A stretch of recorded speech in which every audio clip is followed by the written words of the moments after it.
Hello friends, Radhe Radhe, good morning. मैं रुचि तिवारी, मेरे blog में आप सभी का स्वागत है। आज हम आपको एक नई जगह लेके चलते हैं जी।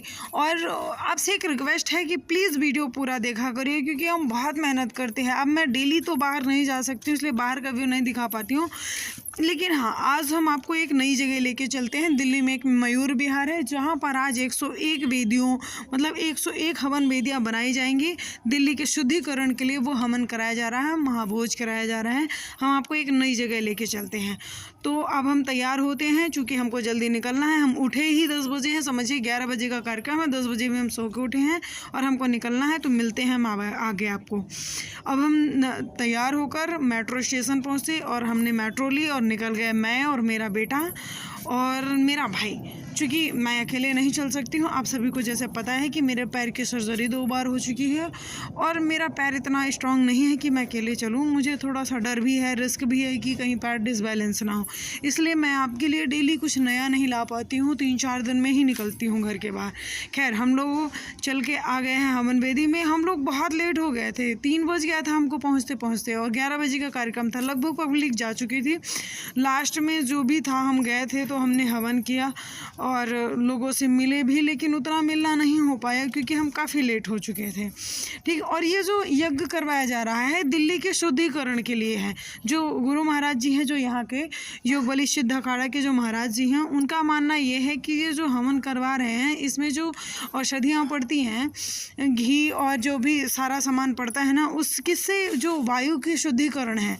दिल्ली में हर 11वें दिन अलग अलग जगह, जैसे इस बार मयूर विहार में है तो अगले 11 दिन पूजा चलेगी। अगले 11वें दिन फिर कालका जी में, फिर सरिता विहार में, फिर गोविंदपुरी में, मतलब नेहरू प्लेस में, हर जगह अलग अलग करेंगे। इनकी संस्था के बारे में हम आपको बता दें कि कुछ स्कीम भी हैं जो लोगों को उससे जोड़ के रखते हैं। तो आइए मिलवाते हैं, देखिए क्या है। एजुकेशन के लिए है, जैसे ग्रेजुएशन करनी है, उसके बाद हम जैसे कोई जैसे फ्यूचर के लिए अपने दिल्ली पुलिस की तैयारी कर रहे हैं, तो उसके लिए जो एक एजुकेशन की फीस जाती है, उसकी भी हमारे पास योजना है। घर की भी योजना है, विकलांगों के लिए भी योजनाएं हैं। विकलांगों के लिए क्या है आपके पास? विकलांगों के लिए ये है कि जैसे कोई विकलांग है और वो अपना कोई छोटा सा काम धंधा स्टार्ट करना चाहता है, तो उसके लिए भी हम उसकी थोड़ी मदद कर देते हैं। तो उसमें हमें मतलब जो विकलांग होगा उसको क्या करना पड़ेगा? उसको क्या करना होगा, उसको 365 रुपये का जो ये रजिस्ट्रेशन होता है वो नहीं करवाना होगा।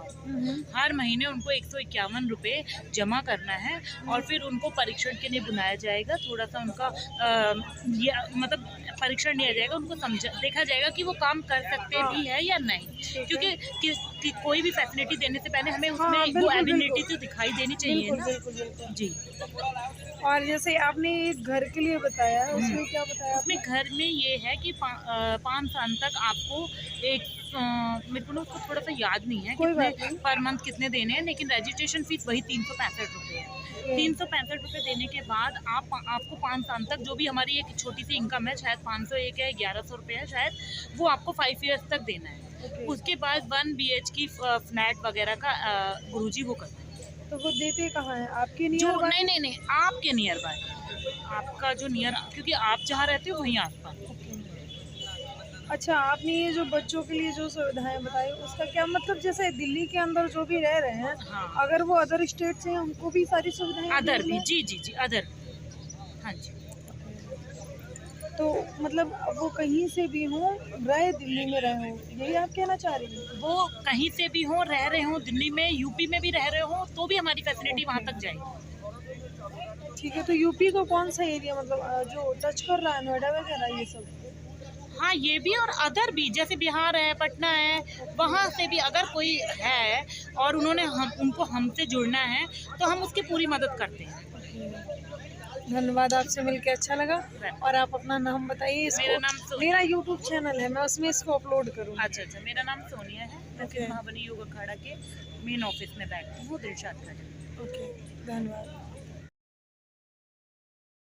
जैसा कि आपने देखा कि इसमें उन्होंने काफ़ी स्कीमें हैं, उनके पास तो बहुत सारी स्कीमें हैं, बट पूरी स्कीमें हम कवर नहीं कर पा रहे थे। तो देखा कि आपने उन्होंने बहुत सारी सुविधाएं दे रखी हैं और अचानक बारिश होने लगी थी और हमको मेट्रो में एक चुलबुला सा बच्चा मिला। देखिए, वो इतना शैतान पर बहुत मासूम है, बहुत पूछिए मत। पूरे मेट्रो में वो चहकता हुआ, चूँकि हम उसकी वॉइस इसलिए नहीं सुना पा रहे हैं आपको, क्योंकि हमें अपनी वॉइस देनी थी, इसलिए हमने नहीं सुनाया। बाकी उसके पंचिंग लाइन सारी चीज़ें आपको पूरी सुनने को मिलती। खैर, हमने इसको कवर किया था और अब हम निकले अपने घर की तरफ, मेट्रो लिया और हम आते हैं गोविंदपुरी मेट्रो स्टेशन में। ये देखिए, ये हमारा है गोविंदपुरी का मेट्रो स्टेशन, जहाँ से हम कहीं पे भी जाना होता है वहाँ के लिए मेट्रो लेते हैं, चाहे हमको निज़ामुद्दीन या वगैरह वगैरह जहाँ कहीं पे भी जाना हो। ये हमारे यहाँ का पास का मेट्रो स्टेशन है।